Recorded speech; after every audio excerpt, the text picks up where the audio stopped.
Bart is here, and we raise the trumpets, and we give all of the huzzahs and how do you do's for Bart. What's the mug this morning, sir? Wicked. Okay, so let me There you ask go. you this. There we go. Let me ask you that. You have to put in front of you with your Yeah. Legoed stadium behind you. My AI designed Lego stadium, yes. So let me, what you've got to do. Let me ask you. Yes, I think Cynthia Erivo and Ariana Grande will be good in November in the Wicked Thank movie. you. Okay. You see, how long have we known each other where you knew where I was going with the one question? You knew exactly what I was going to do there. I am I am a little wary, shall we say, of the. I have no doubt that the singing and the musical numbers will crush it. I'm just wary of the movie in and of itself and how much it may stray from what we're used to seeing from the stage presentation. That is my concern. It's a fair concern. That seems to be something that happens a lot with movie musicals. Les Mis was not quite as far off, but you definitely got a change of things and added things that weren't great. Beauty and the Beast, that live action, despite the singing being horrific for a certain character, also kind of strayed from the movie or the original. So we'll see. I'm excited to hear the singing and the dancing and all that. So I think it'll be fine. All right. A couple of reasons that I wanted to bring you in this morning, and we have space so we can breathe. It's okay. I wanted to discuss what's going on with the men's national team. I wanted to discuss about both national teams, frankly, with what we're seeing with the team chasing after a gold medal. And now we have names that are being introduced into the public sphere for the opening for the men's national team. Mm-hmm. I guess because of the immediacy of the gold medal, we'll start there. Have you purchased your Secretary of Defense Naomi Girma t-shirt yet? I have not, but I think there are more than one players on this team that probably deserve that title. Alyssa Nair still has conceded one goal, 2 goals throughout this tournament. She's had 3 clean sheets, 2 in the knockout rounds.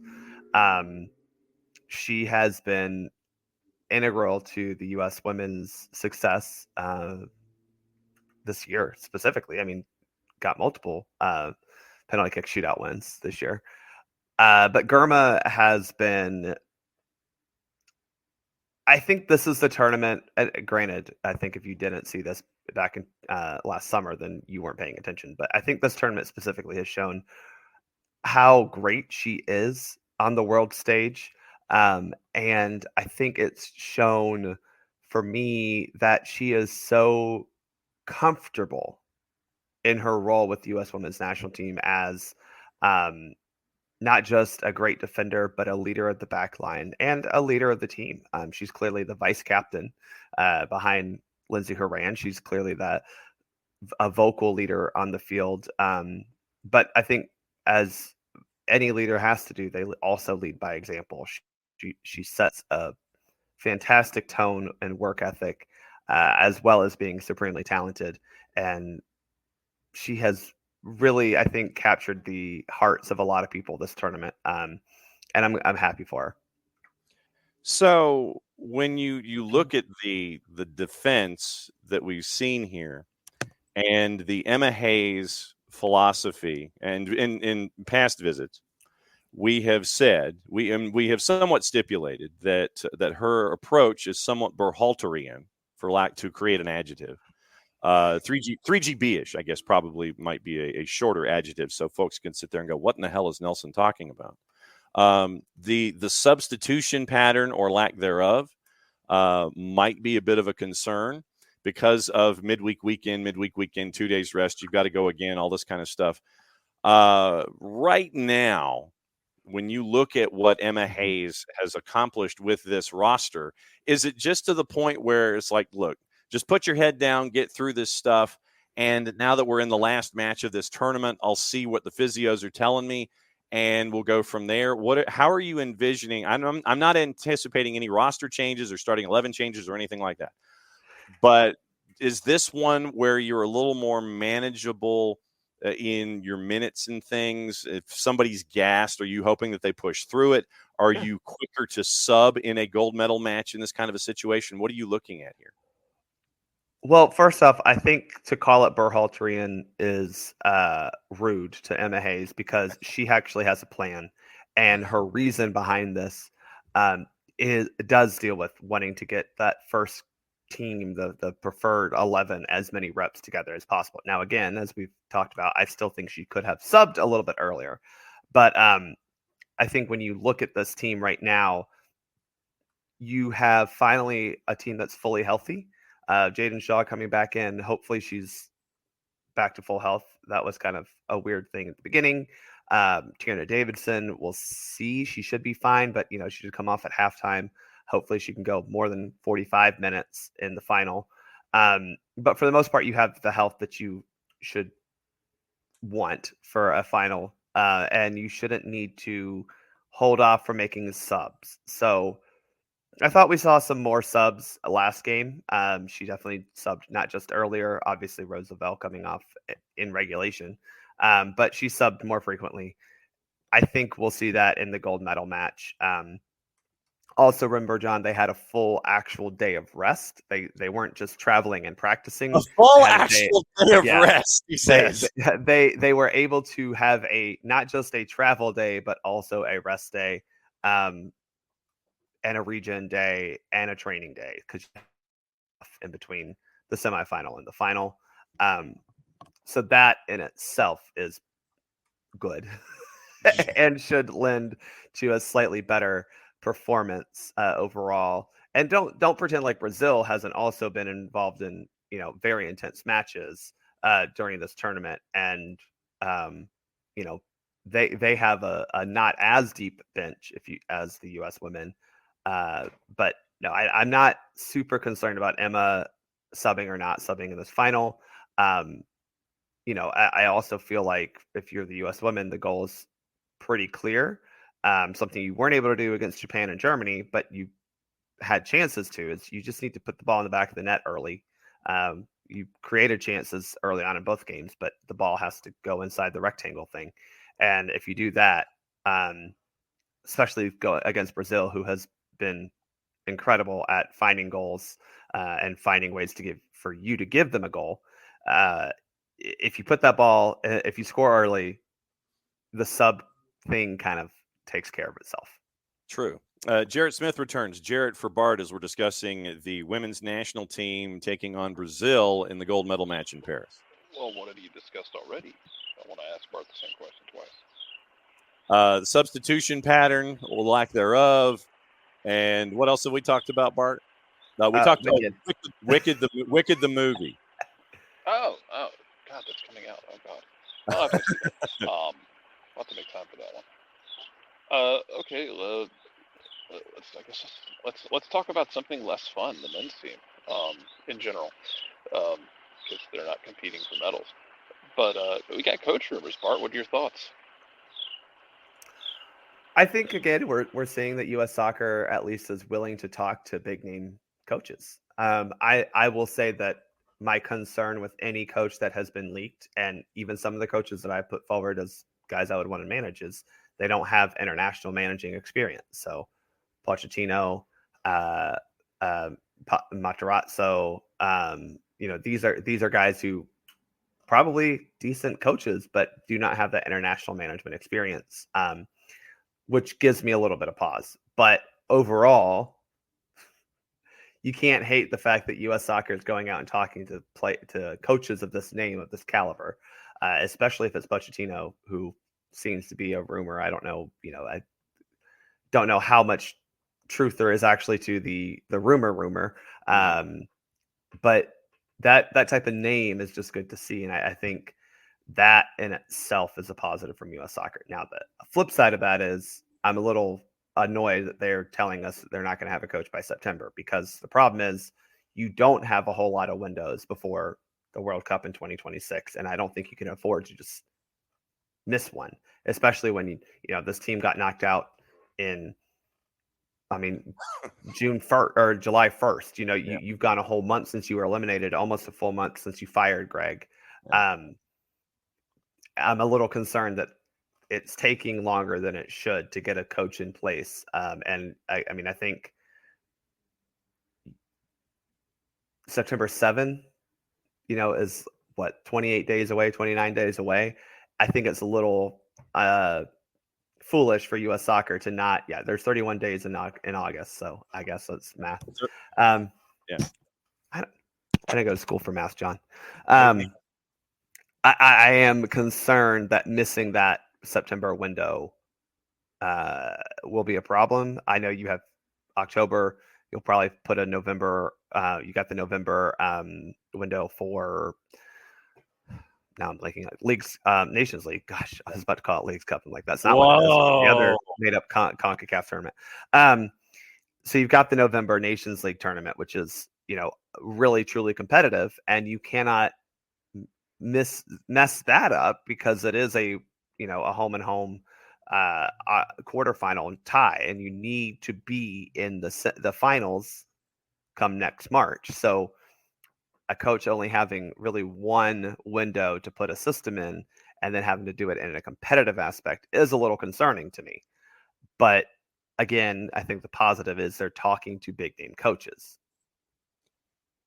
When you have these kinds of names, I mean, Dell is of the point of view that Matarazzo used the USMNT as a part of.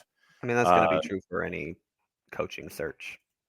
Then, it sounds like obviously you're lacking patience when it comes to naming names. You like the idea that you're bringing in guys like Vieira and Pochettino into the discussion. Yes. I don't think there will be an issue with paying them, much like the tenured professorship that we have with Canada Soccer, as you call it. But well, I do think there might be a little bit of sponsorship money coming in for that, or outside money coming in, as there should be. I mean, this is the type of job that you need, and I'm not saying it's him specifically, but an Arthur Blank to be like, yeah, I'll give you $2 million a year to pay the coach. Booster's got to boost. Well, yeah, if you ain't boosting, you ain't trying, right? And so you're looking at all of these different things, and so Dell then asks the question. Prospects are waiting to hear about club jobs first. And, since we're leading into the regular season over in Europe, I don't know if, well, and the two names that we're talking about here, Mauricio Pochettino was, released by Chelsea. I can completely understand a guy like Pochettino sitting there going, man, I just want to enjoy myself for a minute. Unless the offer, capital T, capital O, comes to mind, comes to my agent, then I can jump in. Patrick Vieira, remember, Patrick Vieira left Strasbourg. Yep. So these are two separate situations here. And a lot of the conventional wisdom was that when Vieira left Strasbourg, he was interested in the USMNT gig, and that might have played into him exiting Strasbourg in the first place. Yeah, I mean, I think first off, it's very likely that an Invincible is coaching one of my teams soon, which is fantastic. But to say, might not be the U.S. Yeah, one of my teams. Which it would be. I mean, honestly, if we want to talk that angle, I think you're foolish if you don't think that Patrick Vieira wouldn't be a good hire for Atlanta United. Again, my only pause for concern with him coaching the U.S. men is he doesn't have international management experience. Now, the same is true for him and Poch, where they haven't managed internationally, but they do have a really decent legacy of playing internationally, especially Patrick Vieira. So probably can overlook that and say, okay, he probably knows how to handle a national team. Oh no! Yes, go for it, Jared. It's this thing where we have to be careful how we discuss what managers have done. I know a lot of discussion with Vieira is his overall record in New York. Do y'all remember the 2015, 2016 NYC teams? That man got water out of a stone out of some of those teams and got them up to second in the East before he left the gig and Dome Toronto took over. He did go to work there. anyone who leaves Strasbourg, I mean, look, at this point, anyone who's leaving French teams, I figure, is just trying to survive, because the Yes. French teams sure as hell aren't. Nope. And, like, not doing the job at Crystal Palace, like, that's, I mean, okay. We almost went to MLS Cup with a manager who didn't do the job at Crystal Palace, and everyone held it against him. Well, I would argue also that the not doing the job at Crystal Palace. What was the job? To make top 4? Yeah. Well, to stay mid-table is what Crystal Palace wants. Literally, that's all they're trying to do ever. They're trying not to get relegated. That's the yes. But it's the same kind of conversation I had with Jorge about Sebastian Becasese taking over the Ecuador job. Like, he was at Elche in Spain. Dude, Elche's not spending money. Elche hired him. They asked him basically to take a dirt clod and turn it into gold, and he didn't do it. And he's like, I'm gone. I'm going to go back to the Americas and go coach. And like, you just got, when we talk about what coaches did or didn't do at a place, you got to be careful and also recognize that some places are absolute tire fires, and some places don't really have aspirations or want to, like you talked about, having the Arthur Blank kind of money for the U.S. national team, someone to say, hey, here's our budget, go get a coach. Not everyone's going to have that same approach for the coach on a club level, not for their rosters. But I'd be fine with, I'd be interested in either one of these guys. I'd be interested for either one of these guys to sit and interview for either the national team or the local team, for that matter. Yeah. Speaking of coaches,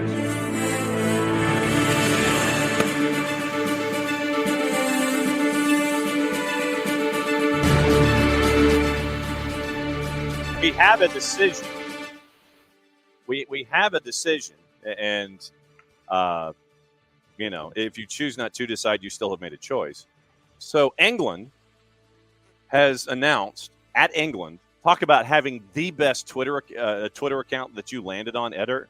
At England is the national team's Twitter. Lee Carsley has been appointed interim head coach of the Three Lions ahead of the start of our Nations League campaign. So Carsley was your caretaker. And so now Carsley for the Three Lions will continue to caretake as a part of everything that they are going through. And the point that Pochettino was linked to this gig, now that the FA has finally decided, you know what? Maybe if we expanded our search outside of our borders, it wouldn't be a bad idea. But right now, Nations League campaign, Lee Carsley, and here's how it's phrased. Carsley will step up from his role in charge of the MU-21s initially for September's fixtures away to the Republic of Ireland and at home to Finland, but with a view to remaining in the position throughout autumn while the FA's recruitment process for a new permanent head coach continues. And then they go into the bio, and then you get a couple of sentences from Carsley, FA CEO Mark Bullingham with a couple of sentences, and then they mention the trickle-down effect with Ben Fletcher taking over the U21s, UEFA Nations League B Group 2, Finland, Greece, the Republic of Ireland. And hey, by the way, tickets are now on sale. Clicking on a link for the match at Wembley on Tuesday, 10 September with a 7:45 kickoff. So England sticking with their interim. So the substitute teacher is going to continue substitute teaching for a while with England as they finally decide that, maybe if we grabbed a Thomas Tuchel, maybe if we grabbed a Mauricio Pochettino, that wouldn't be such a bad idea. But they're still debating it about what to do. Well, good for them. I think it gives us more time to I think what this actually does legitimately is puts the U.S. in a position to be able to say, look, we'll hire you now and pay you now. Because clearly England's not in they're not somewhere to make a decision quickly, I guess, which I don't know why they wouldn't. I feel like they should have the pick of the litter. I was going to say. We'll take it. Yeah. You want someone in place by a date, and now England has decided to, with everybody seemingly chasing after the same dudes, basically you're sitting at the poker table, and it seems like England just went check. So which English team hires him after they hire a full-time manager, somebody else, inevitably? Like when they do decide to move on and go get somebody else, who's going to do the BJ Callahan? Like, which English club is going to do BJ Callahan and hire? Is it Crystal Palace? Crystal Palace. I mean, it would fit economically if they went after and kept Carsley. But let me see who is not clinically insane with an owner. Well, and Chelsea just spent $60 million on Pedro Neto, so there's that. Yeah, they did. Yes, I accept all cookies. Go away. Stop talking to me. Chelsea is just that dude see. from your hometown who won the lottery and just blew it all within like 5 years. Yeah, he is. Hey, what do you think? What do you think of my 2025 Lamborghini Countach? Yeah, do you drive it? No, I just let it hang out in the garage. Well, I mean, let's be honest. What if Everton's season doesn't start well? There you go. Ding, yeah. ding, ding. All right, we're done here. They ain't got a whole lot of money to pay, someone anyway, because they're still going to pay off the bills from the stadium bill. But I mean, played for Everton. Oh, true. Yeah, might not be I don't mean that in a bad way, but Everton's season starts off in a why aren't we pushing a top 8 spot or however many? I can't keep count. Why are we still in the relegation zone? Basically, right. When Sean Dyche's team. I mean, I don't want to talk about Sean Dyche on a beautiful Friday morning, but if your team isn't playing well and not getting the results you want, those are two combinations that, as we saw here, that don't equal a manager staying long. And And speaking of Everton, Crystal Palace co-owner John Textor has made a new bid to buy Everton after the Friedkin Group has withdrawn. But obviously, he'd have to sell his stake in Crystal Palace before he would have to buy Everton. You can't double dip. So terms are the same as when he made his offer on June 1st, according to Will Unwin and Ed Aarons at The Guardian. And what is it we always say about double reporters on a byline? More than one. Same as the June 1st offer in the previous round of bidding before the Friedkin Group came in and basically sat there and said, hey, yo, what about us? Then the Friedkin Group was like, nah, we're good. And so Textor's back in with his same old bid. If the offer is accepted, Textor will be the third party to enter a period of exclusivity with Blue Heaven Holdings, the company that owns Everton in the past year. Friedkin Group had agreed a deal to buy Farhad Moshiri's 94.1% stake, but withdrew after carrying out due diligence. American investors were concerned, Friedkin, meaning Friedkin, not Textor.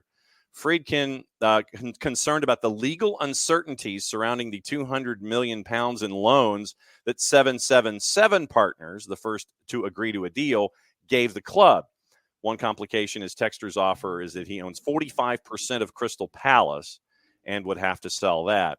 So he paid £87.5 million for the 40% stake in 2021 before extending it to 45% when he bought Lyon a year later. Guardian understands that could rule out Josh Harris and David Blitzer, who own 18% stakes in Palace, but are believed to have offered Textor the amount he paid for his shares. Textor is said to have been surprised by their low bid after a successful period on and off the pitch that included Palace matching their highest Premier League finish of 10th last season, and with work having started on the £150 million main stand, likely to be financed in part by Michael Olise's sale to Bayern Munich and Mark Gahey, who's also expected to depart to Newcastle. 3 other investors are believed to have expressed interest in buying Textor's shares, one from the Middle East and another said to be a sports celebrity-backed group from the U.S.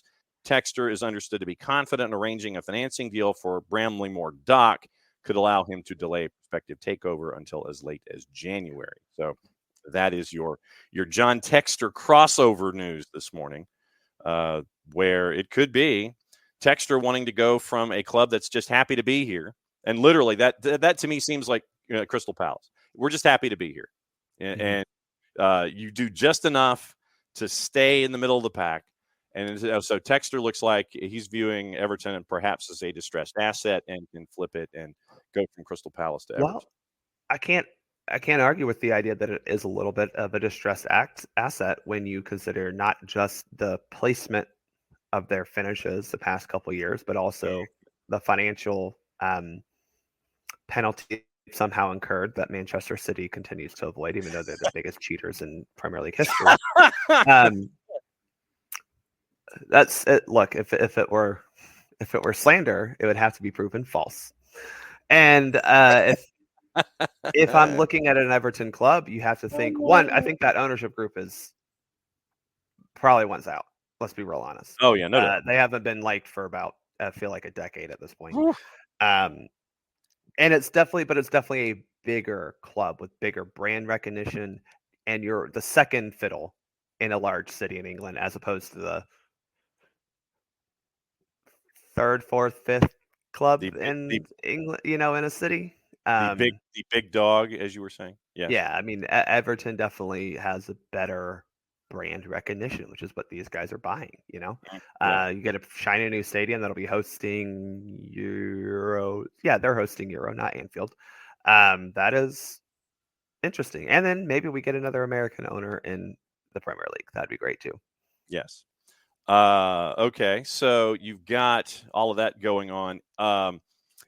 Question from the Twitch pitch on the women's side, and it's from Dell. Dell wondering if Lindsey Horan should start. Yes, that was quick. And I know I understand Lindsey has not had a good tournament. I'm not going to defend her play, especially from Australia on. In Germany on even. She hasn't had a good tournament. That is valid. But you have to have Lindsey out there, because despite her not having good games, she has produced great moments within games. And that is going to be very important against a team like Brazil that will give up chances. Brazil's going to give you some chances defensively. They're going to give up things, and you need a Lindsey Horan to be able to pick that lock. She's the captain of this team, even despite Emma Hayes coming in. She's still the captain. She is a very important player for this team. Now, maybe that extra day of rest helps her, because again, we've been playing these games every 2 days. Well, 3 days. Marta's gotten a lot of rest there, Bart. Well, Marta has gotten a lot of rest for reasons. But I understand the concern about starting Lindsey Horan. But the reality is the trade-off is Corbin Albert, who has played well, but is not the offensive tool that Lindsey Horan is. And even with Brazil, you're looking at this game as a game you're most likely going to be very much in possession throughout the most of the game. You're probably going to have the ball most of the game, despite Lindsey Horan in there. I know that we've got a bronze medal match that folks are keeping an eye on as well. It is the 29th minutes. No one has scored. Okay, so yes, and so thank you for the update. We can't not commentary, just updates. No. Yes, we can discuss what's going on. We just can't let everybody know. Germany wearing the all white, Spain wearing the all red. Interesting. Did you like the red shorts, John? For the U.S.? For the U.S. women. I think that if you play it with the bomb pop top, I think that it looks really cool. I thought it. Yes, I agree. The red shorts, the bomb pop kit looks great this year. Like I love it. Yeah. So I mean, for a guy like me, you know me, the fashionista of soccer. That give me the bomb pop kit first and foremost, and then if you want to bleed with the bomb pop kit with the shorts and everything, then I see where you're going with.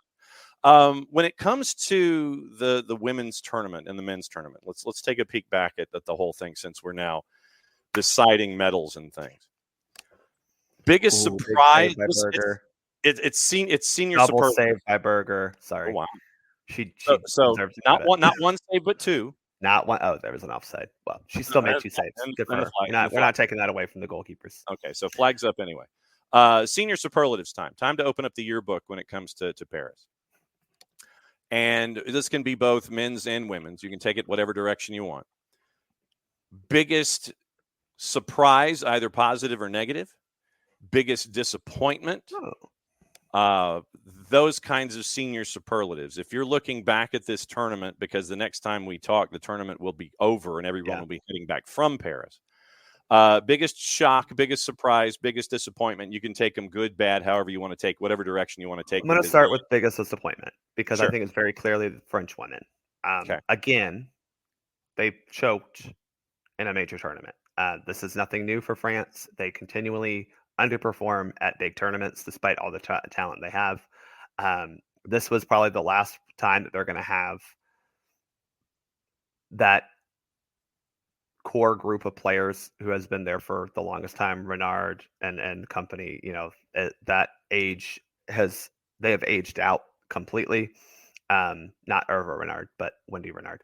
Not Hervé Renard. I don't think they're related. And his white collared button-down shirt. And so I think France women definitely were the biggest disappointment because home soil, you had a chance to get a medal, a very easy chance to get a medal, and you coughed it up. That would be the biggest disappointment.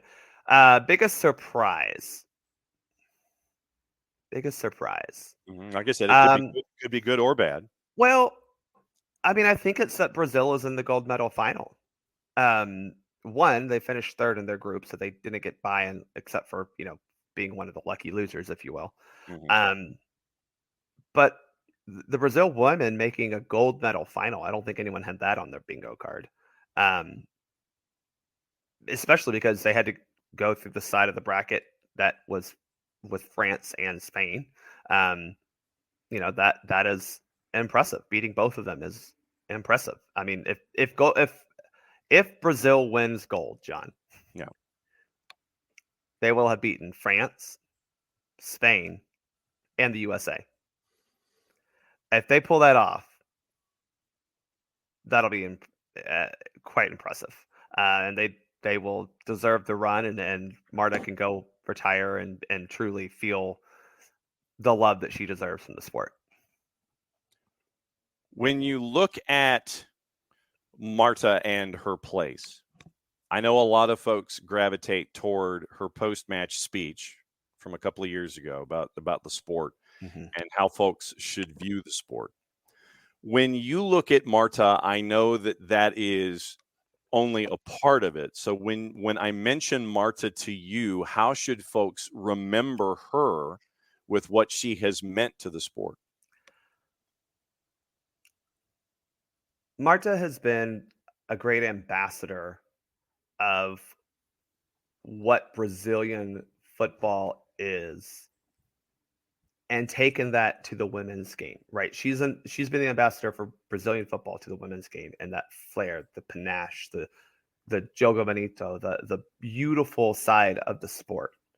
And she has been a captivating player for, oh gosh, I'm going to have to try to do math, but nearly 2 decades. If not more, nearly 2 decades. Let's say 2 decades. There we go. It's a safe number. And her longevity in the sport is impressive. Her ability to continue to play at a high level from 2007 to now is impressive. And again, I think she just represents the potential of South American women's international soccer. And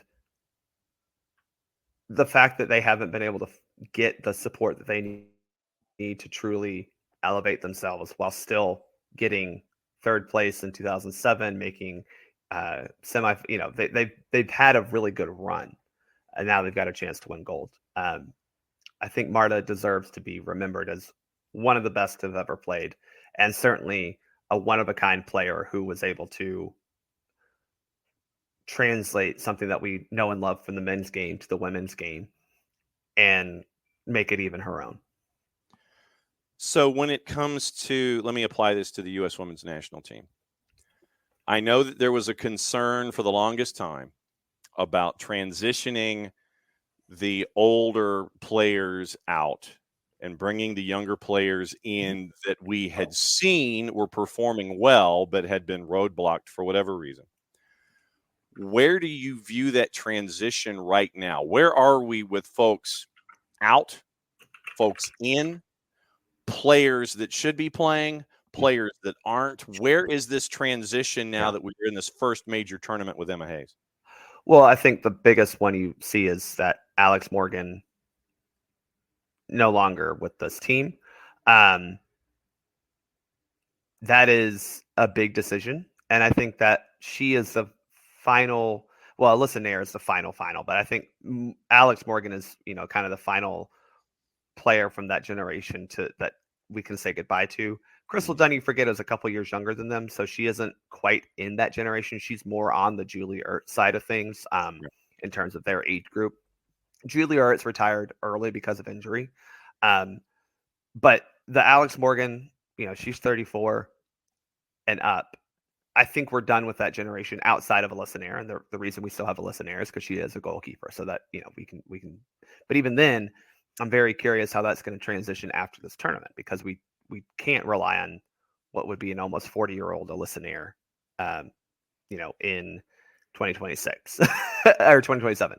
Come on. That could be problematic.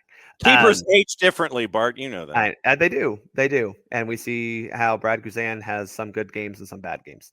I think we are fully through the transition process. Now, that said, this is the start of a new transition, because you now, hopefully after this Olympics, you look at the 3-year cycle for the next World Cup and go, okay, of the players now, are we getting a true and full evaluation and inventory? Because I think one of the critiques you could make of Emma putting this roster together, and the critique comes with a lot of caveats, but the critique could be she did not go deep enough into the player pool to have a good understanding of who could come in and make this team better. So that's the question now. Is Emma Hayes is in place, she will have her full attention on being able to scout the best league in the world, as well as looking at some of the players in lesser leagues in Europe and looking at how you can put together a 23-player squad from all the talent the U.S. has. Because despite what people wanted to say after last summer, the U.S. still has the most talent of any national team system in the world, because we don't have just one academy producing players. We don't just have one professional team collecting all of our good players in the country. We have the broadest player pool that you're going to find in women's international soccer.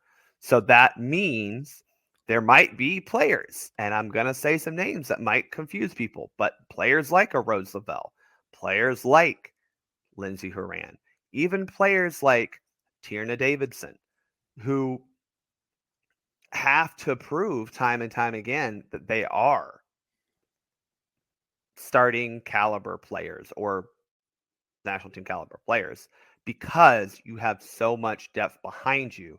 And now you have a coach who seems committed to pushing the standard time and time again, and not allowing complacency to set in, or just allowing the squad to be what it is. That has been her MO at Chelsea. She's always tried to get in the best players, even if she had a really good player one year, she's bringing in a player who can be better. And if you're a player who has had a bad tournament, like Lindsey Horan, if you're a player who struggles with injury, like Rose Lavelle, if you're a player who isn't producing, like, let's be honest, Alex Morgan, you need to remember that your job is to produce, not just at the club, but the international level. And I think we're done with the older head transition. I think now you're looking at what is that next transition, and it's trying to get in better, as many good players as you possibly can into the U.S. women's national team system. And I think Emma Hayes has a big job cut up for her, because, again, you look at NWSL, it is the most competitive league in the world. And there's a reason for that. It's because you have the most talent here. Every player on these rosters could go play for another league. Every player in an NWSL roster, most of them could be starting for a Champions League team. I mean, let's be real honest. There's that much talent in this league, despite what people want to say. Another couple of minutes here with Bart Keeler at Barnabas Prime 19 at SoccerForUSPod. We're going to catch up with half of the teams competing in the last 4 in the UPSL, starting at 10 o'clock to wrap up the show this morning here on a Friday. Reffing down here from the Olympic tournament, I know that obviously we gravitate toward the Argentina match and all of the chaos and the delays and all of the just, oh my God, what an ish storm that was. Yeah. But when it comes to the tournament in and of itself, what have you seen when it comes to the capability of officials and what you've seen in Paris? And I guess so far what we've seen in Leagues Cup, where you get some familiar faces that are going to be that have been navigating matches in the middle with Liga MX playing Major League Soccer. From Leagues Cup to this point and from Paris, what have you seen with refs? Well, I'll be honest, I haven't watched Leagues Cup because I don't believe in the tournament as a entity. Fair enough. Well, I know, and Bart, as we say, we view it. I mean, I view it through the prism of a television show. And if it's a TV show that you don't want to watch, you're not going to watch a TV show. 100%. I get it. My television show is on a mid-season break. It's fine. I thought the Olympics is a weird one to judge because you definitely don't have your top officials here. But you have some good quality ones. And I think overall it's been inconsistent, I think is the best way to put it. You also have to remember a lot of these referees are refereeing on short notice or short rest. Hey, which, get over here. Doesn't seem like it should affect you, but it does. You also remember that on top of them having short rest, you don't get to use a lot of referees repeatedly throughout the tournament because all the matches are played on one day. Yeah. So men's and women's, all the matches played on one day. So you may be able to say, okay, I'm going to use a referee for this group stage match. He's going to get a day off and then use them again, or 2 days off, use them again. Because all the matches are on the same day, you need more good referees. And I just think it's been a little inconsistent across the board. Okay. What is the latest stuff for the Soccer for US POD? What are you guys talking about, and what's going on? What do we get to promote when it comes to the Soccer for US? Well, hopefully we're talking on Monday about a gold medal that we've won. Okay. That is the hope. Regardless, we'll be talking Monday. We'll record Monday and figure out what went right, what went wrong for both of our national teams. I will just say that on our side of things, we're not doom and gloom about the men's national team program like some people are on Twitter, because we understand that, believe it or not, Georgi Mihailovic is not our best over 23 player we could have sent to this tournament. What? No offense to Georgi. We are Georgi Mihailovic fans on SoccerForUSPod, but we understand that is, there are levels, and sometimes you just come up against better teams and you get beat. Mm-hmm. But looking at the women's team, I think we're all I want to say we feel justified in our defense of this team, because if you listen to us after the Women's World Cup, we were frustrated because we saw the talent. There was so much talent for this team, and to watch it fail at the World Cup was really frustrating. And yes, it was a lot of coaching, but it wasn't just tactics. It seems like it's very much more about the attitude and the culture around the team that Vlatko got wrong. And clearly he's doing something right, because Kansas City's having a darn good season in NWSL. Mm-hmm. And that's where, I think we're all also very frustrated, because we were like, yeah, Vlatko sounds like a great hire. And then he gets here and it's like, wait, what happened to the guy that we hired? Somehow Vlatko didn't come to the U.S. Women's National Team. And so Emma's done a great job of kind of reinstituting the competitive nature of this team. And I think we feel justified that, yes, it's coaching, but it's also like, no, our players are still the best in the world. And we feel very confident that we felt very confident after 2023. We're like, no, this was a bad tournament. Yeah. We feel very justified right now.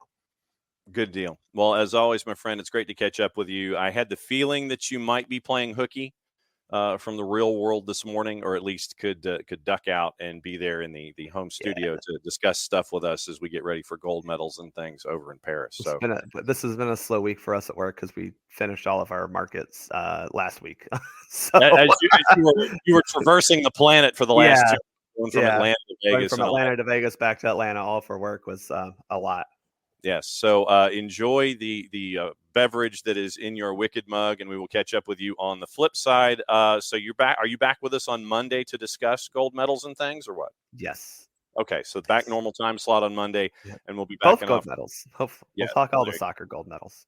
Yes, we'll talk all the soccer. when you come back to your normal time slot on Monday. Enjoy the bronze medal match, the gold medal match, and all of the matches.